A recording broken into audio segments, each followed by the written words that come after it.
महिला जिन्होंने विज्ञान की दुनिया को बदल कर रख दिया। आज हम आप लोगों के साथ जिस मुद्दे पर बात करने वाले हैं उस मुद्दे पर आगे बढ़ने के पहले कुछ सवाल पूछना चाहते हैं। क्या वैज्ञानिक मर जाते हैं? क्या वैज्ञानिक के योगदान समय के साथ खत्म हो जाते हैं? आज हम जिन सुविधाओं का उपभोग कर रहे हैं, क्या हमें उन सुविधाओं को देने वाले के योगदानों के प्रति आंख बंद कर लेनी चाहिए? अगर आपका जवाब नहीं है तो आप हमारे साथ वैज्ञानिकों के इस सफ़र में बने रह सकते हैं।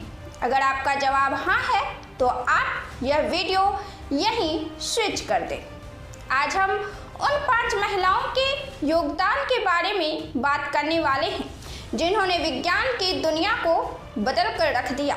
वक्त के साथ इनका प्रभाव कम नहीं बल्कि असरदार हो गया। शोध और प्रयोग तक इनकी मोहब्बत सिमट कर नहीं रही, बल्कि इनके नेतृत्व की भूमिका और निर्णय की क्षमता ने इनको शोहरत की ऊंचाई तक ले गई।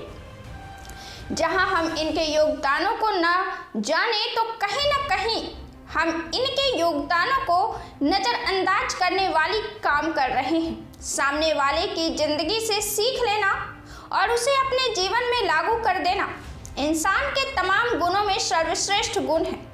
आपके खुद के गुण हो या सामने वाले के गुण ही इंसानी जीवन में सुख, समृद्धि और शांति लाने की क्षमता रखते हैं। विज्ञान भी रणनीति, सहयोग और संवाद का नतीजा होता है। विश्व के 5 महिला वैज्ञानिक। शुरू करते हैं हम भारत से। भारत की किरण मजूमदार। विज्ञान की दुनिया में किरण मजूमदार एक प्रसिद्ध हस्ती हैं। बायोटेक्नोलॉजी में उनके योगदान के वजहों से उनको हीरो के कैटेगरी में रखा गया। वे बायोकॉन की संस्थापक हैं और उनकी कंपनी बायोटेक्नोलॉजी में शोध कार्य करती हैं। 2014 में फ्यूचर मैगजीन में किरण मजूमदार को एशिया पैसिफिक में सबसे प्रभावशाली महिला में शामिल किया गया और इससे पहले 2010 में अमेरिका की सबसे प्रमुख पत्रिका टाइम्स ने वार्षिक रैंकिंग टाइम 100 में हमारी दुनिया की 100 प्रभावशाली लोगों में जगह दी। अब बायोटेक्नोलॉजी क्या है? तो आसान भाषा में जीवित जीवों के बारे में गहराई से जानना ही बायोटेक्नोलॉजी है। इसके अध्ययन के बाद जीवन की रक्षा के लिए दवा का निर्माण किया जाता है। अमेरिका की गोयन शॉर्टवेल की खासियत अप्लाइड मैथ्स में है। वे स्पेस एक्स की अध्यक्ष हैं। यह कंपनी स्पेस टेक्निक पर काम करती है। इस कंपनी का मकसद स्पेस ट्रांसपोर्ट में खर्च को कम करना है। स्पेस ट्रांसपोर्ट सैटेलाइट और अंतरिक्ष से संबंधित है। अमेरिका की मैगजीन फोर्ब्स ने दुनिया की 100 शक्तिशाली महिलाओं में गोयल को 76वें पायदान पर रखा था। इस सूची में कंस्ट्रक्शन और इंजीनियरिंग के क्षेत्र में वे एकमात्र महिला थी। चीन की मार्गरेटा चान। चीनी फिजिशियन मार्गरेटा ने रोग प्रतिरोधक को लेकर काम किया जो संक्रमण से हमारे शरीर की हिफाजत करती है। उन्होंने गांडरियो जैसी बीमारी को लेकर सतर्क किया था। वे विश्व संगठन की महानिदेशक भी रहीं। वे सांस संबंधी बीमारी और बर्ड फ्लू की भी विशेषज्ञ हैं। चान ने महिलाओं और बच्चों की सेहत को लेकर काफ़ी काम किया हुआ है। इटली की फाबियोला जानोटी। इटली की भौतिक वैज्ञानिक फाबियोला जानोती को 2014 में ब्रिटेन के अखबार द गार्डियन ने ब्रह्मांड के रहस्यों की कुंजी वाली महिला करार दिया था। फाबियोला ने 2016 में स्विट्जरलैंड स्थित दुनिया के अहम विज्ञान केंद्र European Organization for Nuclear Research में पार्टिकल फिजिक्स की अगुवाई की। आसान शब्दों में बताएं तो पार्टिकल फिजिक्स आपके सामान के सबसे छोटे से छोटे कणों पर गहराई से जानकारी हासिल करती है और यह ब्रह्मांड के निर्माण पर भी काम करती है। 1994 से फाबियोला इस सेंटर में एक अहम भौतिक वैज्ञानिक खोजकर्ता थी। 2009 से 2013 तक लार्ज हैड्रन कोलाइडर में एटलस के लिए प्रवक्ता रहीं।